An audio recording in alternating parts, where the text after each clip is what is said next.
Bonjour les amis, bienvenue sur le podcast du site commentphotographier.com. Si vous voulez faire partie de ma liste de contacts je vous encourage vivement pour être informé de toutes les actualités du site commentphotographier.com, vous allez sur le site et vous avez différents formulaires à votre disposition, soit en haut de la page, alors sur le site comment-photographier.com, et vous vous inscrivez, vous avez des bonus, des goodies, vous avez tout un tas de choses, des formations gratuites grâce à cette participation à ma liste de contacts. Alors dans cette série de podcasts, on va parler de quels sont les filtres qu'il est intéressant d'avoir et puis surtout de maîtriser pour la photographie de paysage. Alors c'est vrai que quand on regarde pas mal de photographies de paysage, on voit déjà de très belles images, les photographes font de sublimes images, alors bien souvent ils utilisent des filtres. Alors l'objectif de cette série de podcasts, c'est de savoir quel type de filtre ils utilisent et comment on fait pour les utiliser. Alors dans ce troisième podcast, on va parler du filtre ND dégradé. Alors jusque-là, dans les podcasts précédents, on avait parlé du filtre polarisant.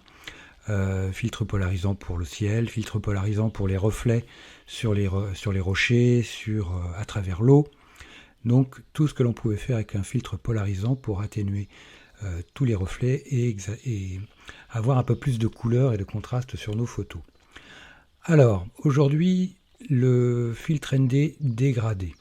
Alors bien souvent en photographie de paysage, par exemple quand on fait une photo d'un lever de soleil ou d'un coucher de soleil, on a le soleil de face, eh bien on va avoir une grosse problématique. Parce que par exemple sur un paysage de montagne, on va avoir la montagne en contre-jour, donc on va avoir les premiers plans qui vont être assez sombres et le ciel avec le soleil qui va être très très clair. Donc on va avoir un arrière-plan très très blanc, avec énormément de lumière. Donc on va avoir une dynamique, la dynamique c'est l'écart qui est entre les hautes et les basses lumières, on va avoir une dynamique qui va être très forte. Parce que la terre, la partie visible de terre en contre-jour va être très noire et les parties de ciel visibles vont être très blanches. Donc l'objectif, ça va être de réduire un peu cet écart de luminosité. Et ça, on va pouvoir le faire en utilisant la solution, ça sera de passer par le filtre ND polarisant. Filtre ND dégradé, pardon. Je m'en mêle les pinceaux. Donc le filtre ND dégradé, c'est un filtre qui va être de forme carrée, bien souvent qui va être en polycarbonate ou en plexiglas, en matière plastique transparente, avec un voile de gris qui va commencer au milieu de cette plaque. Et cette plaque va être une forme un peu plus verticale, ça va pas forcément être un format carré, mais plutôt vertical, avec un dégradé qui va partir au milieu de la plaque pour aller jusqu'à un gris neutre, je dirais sur un filtre ND qui va être un ND4 ou un ND8, je pense. En règle générale, tout va dépendre des filtres ND dégradés. Donc ce qui fait qu'on va utiliser un porte-filtre pour pouvoir fixer ce filtre ND dégradé sur notre appareil photo. Alors il faudra faire attention, les porte-filtres seront fonction du diamètre de sortie de votre objectif. Si vous avez un ultra grand angle, vous allez avoir besoin d'un grand diamètre. Et si vous avez un objectif qui aura une focale un peu plus longue, on n'aura pas forcément besoin d'un grand diamètre. Tout va dépendre du diamètre de sortie de la lentille frontale de votre objectif. Donc on va utiliser un porte-filtre, un porte-plaque. Alors souvent on va acheter ça en kit avec avec des anneaux qui vont nous permettre d'adapter le porte-filtre à l'objectif. Donc il y a des anneaux de différents diamètres. Il est préférable d'acheter ce type de kit. Comme ça vous pourrez adapter le porte-filtre à la quasi-totalité de vos objectifs. Souvent ils indiquent les diamètres, les diamètres des disques qui sont compris dans le kit. Vous avez des marques comme Coquin qui en fabriquent par exemple, de très bonne qualité. Alors il y a aussi au passage, il faut se méfier des kits de filtres dégradés, ND dégradés de marques génériques qui valent pas très cher.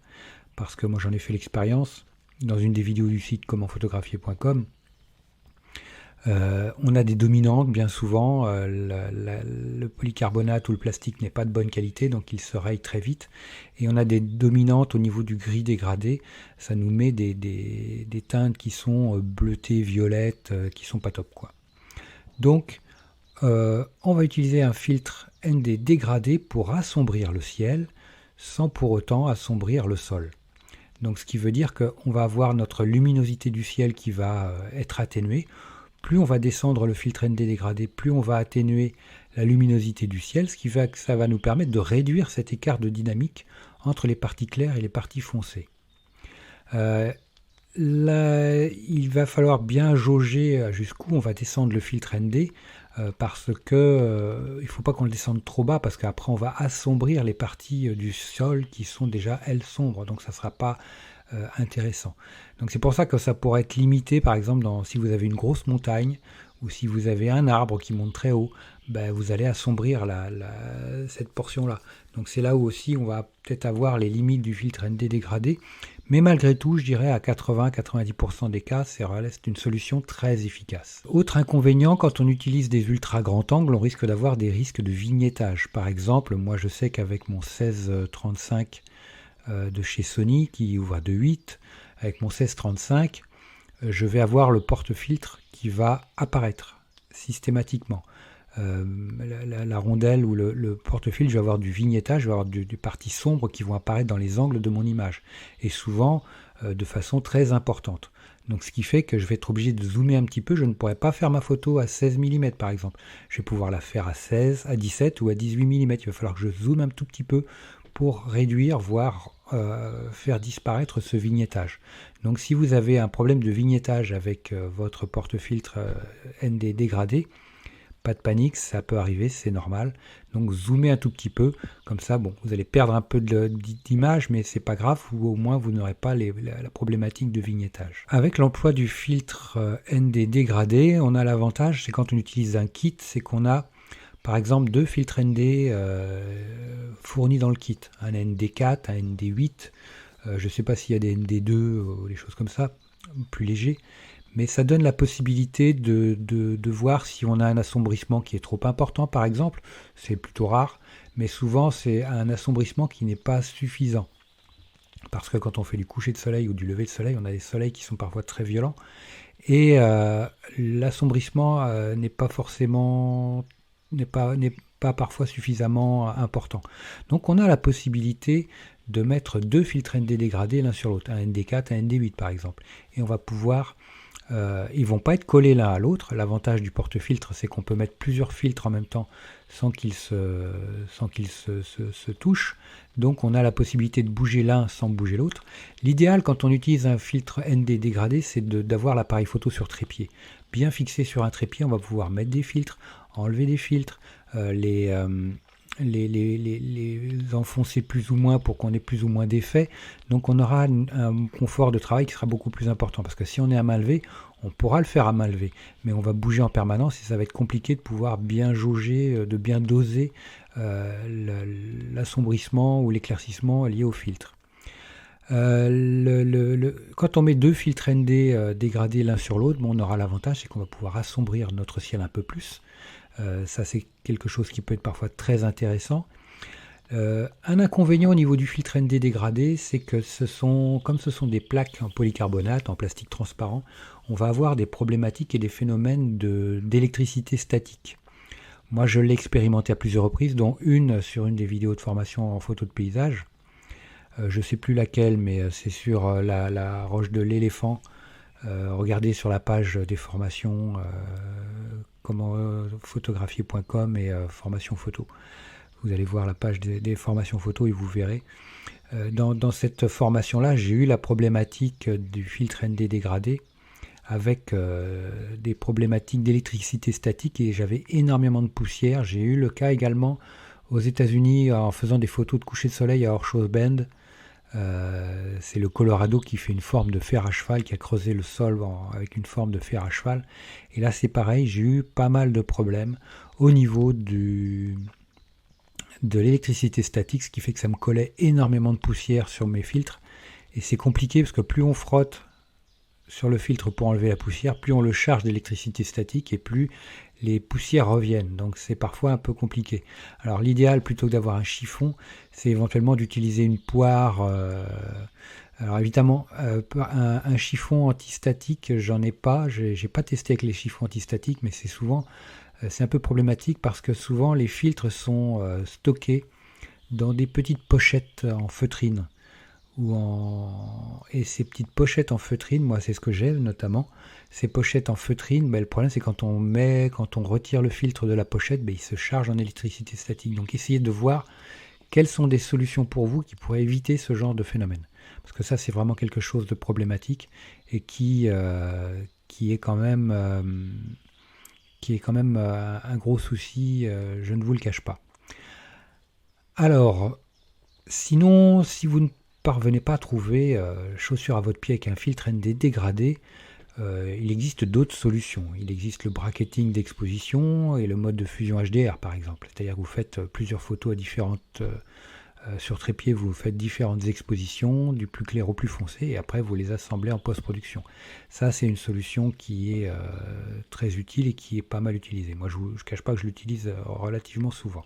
Voilà les amis. Dans le prochain podcast, nous allons parler du filtre ND pour contrôler le mouvement de l'eau. Alors autre chose les amis, je voulais vous parler de la sortie de la nouvelle formation sur la photo de paysage, la numéro 39, qui se déroule au port des Champs.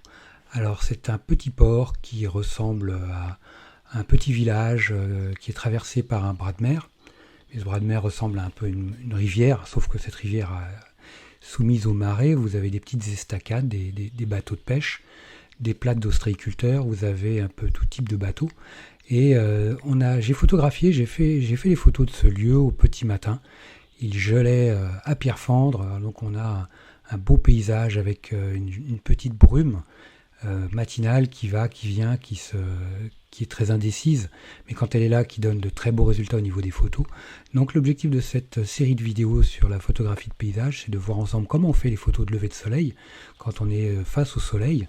Donc on a un très beau lever de soleil, on a le soleil qui vient frôler, lécher un peu les berges de ce petit bras de mer. On a la rosée, tout le givre sur l'herbe le matin.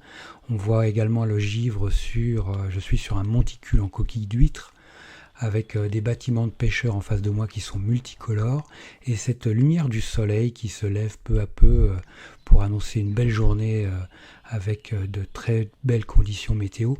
Mais en même temps, ce jour-là, il faisait super froid. Donc on va voir ensemble comment vaincre le contre-jour, comment avoir de belles lumières au niveau du lever de soleil, comment avoir le soleil avec tous ses détails, comment vaincre le contre-jour avec toutes les zones qui seront à l'ombre malgré tout.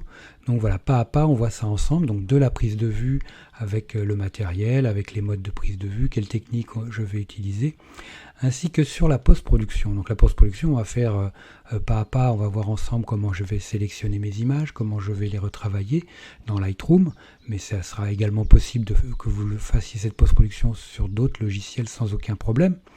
Et puis pour finir, on va voir ensemble comment retoucher notre photo dans Photoshop, certaines photos, parce que comme la marée descendait, je suis venu à marée haute, mais malheureusement la prise de vue a duré un certain temps, la série de prises de vue a duré un certain temps, et la marée est descendue pendant tout ce temps. Donc ça a dévoilé quelques artefacts humains qui n'étaient pas très chouettes. Donc j'ai des sacs poubelles, j'ai des choses comme ça qu'on va voir ensemble dans Photoshop, pas à pas, comment est-ce qu'on fait pour les retirer, pour avoir un résultat final irréprochable.